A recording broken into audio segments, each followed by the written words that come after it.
ഈ ഒരു വീഡിയോ നിങ്ങൾ എല്ലാവരും മസ്റ്റായിട്ടൊന്ന് കേൾക്കണം. പ്രത്യേകിച്ച് കുട്ടികളോ അല്ലെങ്കിൽ നിങ്ങൾ ഫാമിലി ആയിട്ടാണ് ഇരുന്ന് കാണുന്നതെങ്കിൽ ഒന്ന് ഹെഡ്സെറ്റ് വെച്ചിട്ട് കേൾക്കാൻ ശ്രമിക്കുക. കാരണം അതുപോലത്തെ ഒരു പുഴുത്ത ജന്മത്തിൻ്റെ ഒരു വീഡിയോ ആയിട്ടാണ് ഞാൻ വന്നിരിക്കുന്നത്. നമ്മുടെ അൻസാരി സൂര്യ ഉസ്താദിനെ കുറിച്ചിട്ട് ഞാൻ പറയാതെ നിങ്ങൾക്കറിയാലോ അല്ലേ. അദ്ദേഹം ഇന്ന് സമൂഹത്തിൽ നടത്തിക്കൊണ്ടിരിക്കുന്ന ജീവകാരുണ്യ പ്രവർത്തനങ്ങൾ ജാതി മതഭേദമന്യേ എല്ലാ മനുഷ്യർക്കും അദ്ദേഹത്തെ കൊണ്ടാവുന്ന രീതിയിൽ നന്മകൾ ചെയ്തുകൊണ്ടിരിക്കുന്ന ഒരു മനുഷ്യനാണ്. എന്നാൽ ഇവിടെ നാഴികയ്ക്ക് 40 വട്ടം ഈ മുസ്ലിം എന്ന് പറഞ്ഞ് കുരച്ചുകൊണ്ടിരിക്കുന്ന ചില കൊടിച്ചി പട്ടികളുണ്ട്.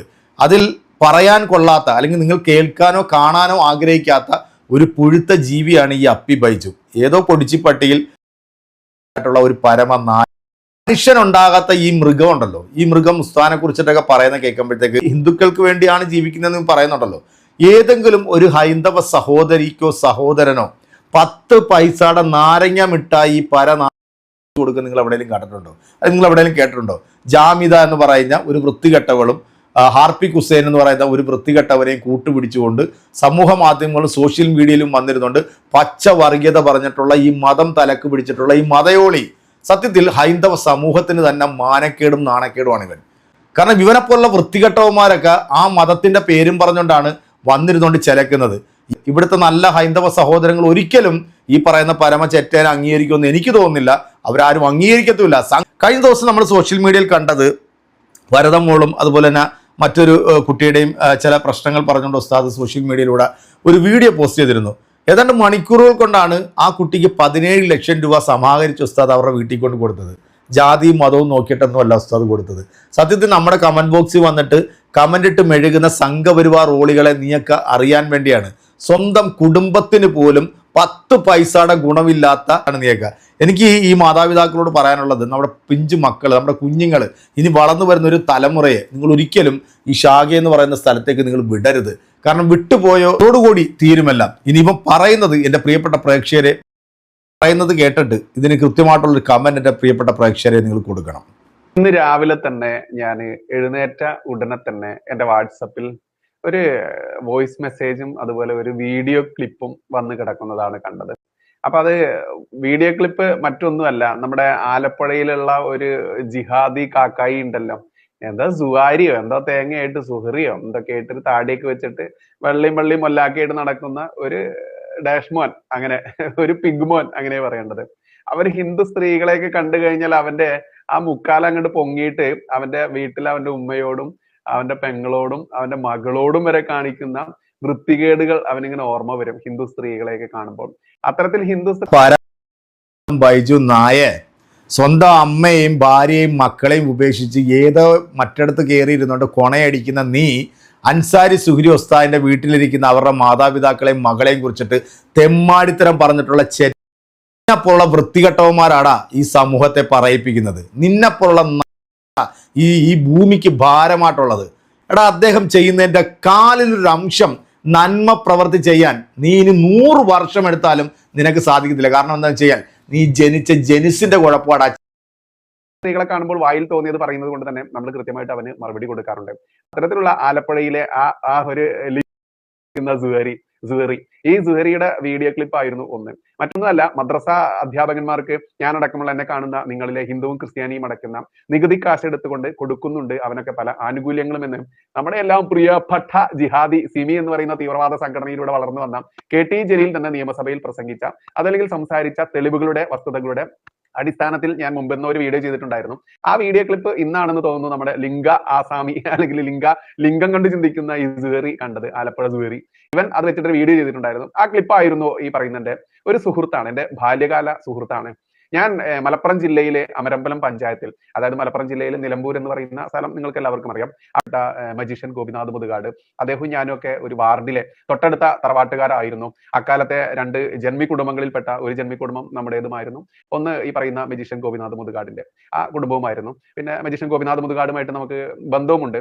എൻ്റെ അച്ഛനും ഈ ശബ്ദം ഇട്ടിട്ടുള്ള എൻ്റെ സുഹൃത്തിന്റെ, എൻ്റെ ബാല്യകാല സുഹൃത്തിന്റെ, എൻ്റെ അത്രയും ഇഷ്ടപ്പെട്ട സുഹൃത്തിന്റെ ഉപ്പയും പിന്നെ ചെറിയാക്കാന്ന് ഞങ്ങളൊക്കെ വിളിക്കുന്ന ഇസാഖ് കാക്ക, ഇദ്ദേഹം അദ്ദേഹമൊക്കെ അടുത്തടുത്ത സുഹൃത്തുക്കളായിരുന്നു. ഇവരൊക്കെ മ്യൂസിക്കിനോട് ഒരുപാട് സ്നേഹമുള്ളവരായിരുന്നു. ഇവര് അന്നത്തെ ജന്മി വീടുകളായതുകൊണ്ട് തന്നെ പത്തായത്തിൽ ഇഷ്ടം പോലെ വിതയ്ക്കാൻ വേണ്ടിയിട്ട് നെല്ല് സൂക്ഷിച്ചിട്ടുണ്ടാവും. ഈ വിതയ്ക്കാൻ വെച്ചിട്ടുള്ള നെല്ല് ചാക്കുകൾ ആരും അറിയാതെ രാത്രി എടുത്തുകൊണ്ട് പോയിട്ട് അത് വെച്ചിട്ട് അന്നത്തെ ഹാർമോണിയം ആ തബലയും ഒക്കെ വാങ്ങാൻ വേണ്ടി, ഇൻസ്ട്രുമെന്റ്സ് ഒക്കെ വാങ്ങാൻ വേണ്ടി പോയിട്ടുള്ള രസകരമായ ചരിത്രമുള്ള ആ ഒരു മ്യൂസിക്കൽ കുടുംബവുമായി ബന്ധപ്പെട്ടുള്ളതാണ്. ഞാനും അതുകൊണ്ട് തന്നെ, അതുപോലെ എന്നോട് സംസാരിക്കുന്ന എൻ്റെ സുഹൃത്തും എല്ലാവരും ആ ഒരു ബാക്ക്ഗ്രൗണ്ടിൽ ഉള്ളതുകൊണ്ട് തന്നെ ഞങ്ങളൊക്കെ ഇഷ്ടംപോലെ സംഗീത ദിശകളും സംഗീതവുമായിട്ടൊക്കെ പോയിരുന്ന ഒരു കാലഘട്ടം ഉണ്ടായിരുന്നു. അക്കാലത്തും ആരും അങ്ങോട്ടും ഇങ്ങോട്ടും അസൂയയും കുനിഷ്ടും കുന്നായ്മയൊക്കെ പറയുന്നത് എനിക്കിഷ്ടമല്ല. അപ്പൊ ഞാൻ ഇവരോട് പറയടാന്നും ചെയ്യരുത്, നമ്മുടെ ആളുകളല്ലേ, നമുക്ക് എല്ലാവരും കൂട്ടിപ്പിടിച്ച് പോകാം, അതുകൊണ്ടാണ് എല്ലാവരെയും സ്നേഹിക്കാൻ പഠിപ്പിച്ച എന്ന് അദ്ദേഹം തന്നെ പറഞ്ഞത്. പക്ഷെ എനിക്ക് അദ്ദേഹത്തോട് ചോദിക്കേണ്ട ഒരുപാട് കാര്യങ്ങളുണ്ടായിരുന്നു. ആ കാര്യം എന്നെ കാണുന്ന മുസ്ലിം സഹോദരങ്ങൾ സ്വയം ചോദിക്കേണ്ടതാണ്. ആ കാര്യങ്ങൾ ഇന്നും എന്നോട് അല്പമെങ്കിലും സ്നേഹം കാണിച്ച് എന്തുകൊണ്ടാണ് ഇവൻ മുസ്ലിങ്ങൾക്കെതിരെ എന്ന് ചിന്തിക്കുന്ന എൻ്റെ അടുത്ത സുഹൃത്തുക്കളായിരുന്ന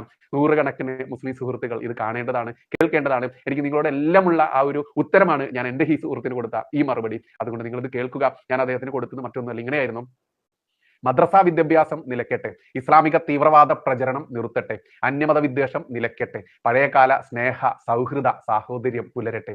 അതിലധികം ഞാൻ ആലോചിച്ചിട്ട് ഇവന് ആദ്യം കൊടുക്കേണ്ട ഹെഡിങ്ങും അതല്ലെങ്കിൽ ഇത്തരത്തിൽ ചിന്തിക്കുന്ന നല്ല മുസ്ലിങ്ങളെന്ന് മേനി നടിച്ച് നടക്കുന്ന ആളുകൾക്ക് എനിക്ക് വേറെ കൊടുക്കാനില്ല. കാരണം ഇന്ന് ലോകത്തിനാകമാനം ഭീഷണിയായിട്ടുള്ള ഇസ്ലാമിക മദ്രസ വിദ്യാഭ്യാസം, മദ്രസകളിൽ എന്താണ് പഠിപ്പിക്കുന്നതെന്നും ആ പഠിപ്പിക്കുന്ന കിതാബിനുള്ളിലുള്ളത് എന്താണെന്നും ഇന്ന് ഓരോ മലയാളിക്കും അറിയാം. ഞാൻ തന്നെ ഇവരുടെ വിശുദ്ധ ഖുർആൻ എന്ന് വിളിക്കുന്ന ആ പുസ്തകം 3 വേർഷനിലെ 3 രീതിയിലുള്ളത് എൻ്റെ അടുത്തുണ്ട്. ഇവന്മാർക്ക് തന്നെ അറിയില്ല സത്യത്തിൽ ഇത് എത്ര രീതിയിലുണ്ട് എന്നുള്ളത്. എന്തായാലും 3 എണ്ണമുള്ള മലയാള പരിഭാഷ എൻ്റെ അടുത്തുണ്ട്. കാരണം നമ്മളെ മേഖലയിൽ ഇപ്പൊ ജാമിദ ടീച്ചറായാലും ആരിഫ് ഹുസൈൻ സാറായാലും അതല്ലെങ്കിൽ ജബ്ബാർ മാഷായാലും അങ്ങനെ ഒരുപാട് ആളുകൾ ഇത് പച്ചയ്ക്ക് വിളിച്ച് പറയുമ്പോൾ അവർ റെഫർ ചെയ്യാനുള്ള നമ്പർ സഹിതമാണ് പറയാറ്. അത്തരത്തിൽ നമ്മൾക്ക് വരുന്ന സംശയം ദൂരീകരിക്കാൻ ഈ കിതാബ് ഞാനും വാങ്ങിയിട്ടുണ്ട്. അതുകൊണ്ട് തന്നെ എനിക്ക് അദ്ദേഹത്തോട് പറയാനുള്ളത് മദ്രസ വിദ്യാഭ്യാസം നിലയ്ക്കട്ടെ, ഇസ്ലാമിക തീവ്രവാദ പ്രചരണം നിർത്തട്ടെ, അന്യമത വിദ്വേഷം നിലയ്ക്കട്ടെ എന്നും പറഞ്ഞ് ഏതൊരു വിശ്വാസി ഹിന്ദുവിനെയും ആക്ഷേപിക്കുന്നതും പുച്ഛിക്കുന്നതും നിർത്താനും ഇസ്ലാമിക തീവ്രവാദത്തിന് എതിരെ പച്ചയ്ക്ക് നല്ല മുസ്ലിങ്ങൾ രംഗത്ത് വരണം. നല്ല മുസ്ലിങ്ങളാണോ നിങ്ങളെങ്കിൽ എന്തേ നിങ്ങൾ ഇസ്ലാമിക തീവ്രവാദത്തിനെതിരെ വരാത്തത്? എന്തുകൊണ്ടാണ് സംഘി എന്നും പറഞ്ഞ് ഈ നാട്ടിലുള്ള ഹിന്ദുക്കളെയൊക്കെ ചാപ്പ കുത്തിക്കൊണ്ട് എന്ത് ധർമ്മം പറഞ്ഞാലും സത്യം പറഞ്ഞാലും അതല്ലെങ്കിൽ ഇസ്ലാമിക ജിഹാദികൾക്കെതിരെ തുറന്ന യുദ്ധത്തിന് വന്നു കഴിഞ്ഞാൽ അവരെ സംഘി ചാപ്പകുത്തി ചാണക ചാപ്പകുത്തി എന്തിനാണ് നിങ്ങൾ പുച്ഛിക്കുന്നത്? എന്തിനാണ് നിങ്ങൾ ഇത്തരത്തിൽ അവരെ വേദനിപ്പിക്കുന്നത്, ആക്ഷേപിക്കുന്നത്? അത് നിർത്താൻ ഇവിടുത്തെ നല്ല മുസ്ലിങ്ങൾ എന്ന് പറയുന്ന മേനി പറഞ്ഞു നടിച്ചു നടക്കുന്ന ആളുകൾ തയ്യാറുണ്ടോ? വാ തുറന്നാൽ ദുർഗന്ധം വമിക്കുന്ന ഈ വിഷജീവി ഇവന് മുസ്ലിം വിഭാഗത്തിൽപ്പെട്ട ആരൊക്കെയോ സുഹൃത്തുക്കളായിട്ടുണ്ടെന്നാ പറയുന്നത്. സത്യം അങ്ങനെ ആരെങ്കിലും ഉണ്ടെന്നുണ്ടെങ്കിൽ അത് ഇവൻ നേരത്തെ പറഞ്ഞ കണക്ക് ഹാർപ്പിക്കോ അല്ലെങ്കിൽ മറ്റേ ലിയാക്കത്തോ ജാമിദയോ ഇവരെ പോലുള്ള ആളുകളായിരിക്കും. ഏത് സംഘപരിവാറിൽ നിന്നും അച്ചാരം വാങ്ങിച്ചിട്ട് ഇസ്ലാമിനെ തെറി പറയാൻ വേണ്ടി നിൽക്കുന്ന കാരാട്ടിനെ പോലുള്ള ചില ചെറ്റകളുണ്ടല്ലോ, ഇതുപോലുള്ള ചില വിവാഹങ്ങളായിരിക്കും ഇപ്പോൾ ആയിട്ടുള്ളത്. മലപ്പുറമാണ് ഇവന്റെ സ്വദേശം. എത്ര നല്ല സുന്ദരമായിട്ടുള്ള സ്ഥലമാണല്ലേ മലപ്പുറം. ആ മലപ്പുറത്ത് അവിടെയുള്ള മുസ്ലിങ്ങളും ഹൈന്ദവരും ക്രൈസ്തവരൊക്കെ സഹോദരങ്ങളെ പോലെ ജീവിക്കുന്ന നാടാ. ഈ വേട്ടപ്പെട്ടി ഉസ്താനെ കുറിച്ചും വീട്ടുകാരെ കുറിച്ച് പറഞ്ഞ് നിങ്ങൾ കേട്ടല്ലോ അല്ലേ? എൻ്റെ പ്രിയപ്പെട്ട ഹൈന്ദവ സഹോദരങ്ങൾ ഈ വീഡിയോ കാണുന്നവരുണ്ടെന്നുണ്ടെങ്കിൽ ഇതിനൊക്കെ കൃത്യമായിട്ട് മറുപടി കൊടുക്കാൻ യോഗ്യരായിട്ടുള്ളത് അത് നിങ്ങൾ തന്നെയാണ്. കാരണം ഇവനെപ്പോലുള്ള പുഴുത്ത ജന്മങ്ങളൊക്കെ ഹൈന്ദവ സമൂഹത്തിൻ്റെ പേരും പറഞ്ഞ് ഞാൻ ഹൈന്ദവർക്ക് വേണ്ടിയാണ് ഇവിടെ എല്ലാം ചെയ്യുന്നതെന്ന് പറയുന്ന ഈ നിങ്ങൾ വേണം മറുപടി കൊടുക്കാൻ. പച്ച വർഗീയത വിളിച്ച് പറയുന്ന ഈ മതയോളിക്കുണ്ടല്ലോ, സത്യത്തിൽ എങ്ങനെയാണ് മറുപടി കൊടുക്കുക? ഇവൻ്റെ അമ്മ പോലും ഇവനെ പ്രാഗിയെന്നാണ് പറയുന്നത്. കാരണം അത്രയും പുഴുത്ത ജന്മമാണ്. ഇവൻ ജന്മി കുടുംബത്തിൽ ഉണ്ടാക്കിയതാണെന്നാണ് പറയുന്നത്. ആ ജന്മിമാരുടെ മനസ്സെന്തായിരുന്നു അത് തന്നെയാണ് നീയൊക്കെ ഇന്നും ക്ഷയിച്ച് ഇങ്ങനെ വന്നിരുന്നുകൊണ്ട് പച്ച വർഗീയത പറയുന്നത് നിന്നെ പോലുള്ളവനൊക്കെ. എന്താണേലും ഇതിന് എനിക്ക് ഈ ഭാഷയിലൊന്നും അല്ല മറുപടി കൊടുക്കേണ്ടത്. തൽക്കാലം ഞാൻ ഇതങ്ങ് വൈൻഡപ്പ് ചെയ്യാണ്. എന്തായാലും ഈ വീഡിയോ കാണുന്ന നമ്മുടെ അൻസാരി സൂര്യ ഉസ്താദ് ഈ ചെറ്റയ്ക്ക് കൃത്യമായിട്ട് അതിനുള്ള മറുപടി കൊടുക്കുമെന്ന് തന്നെയാണ് ഞാൻ വിശ്വസിക്കുന്നത്. അടുത്തൊരു വീഡിയോ കാണാം. ബൈ.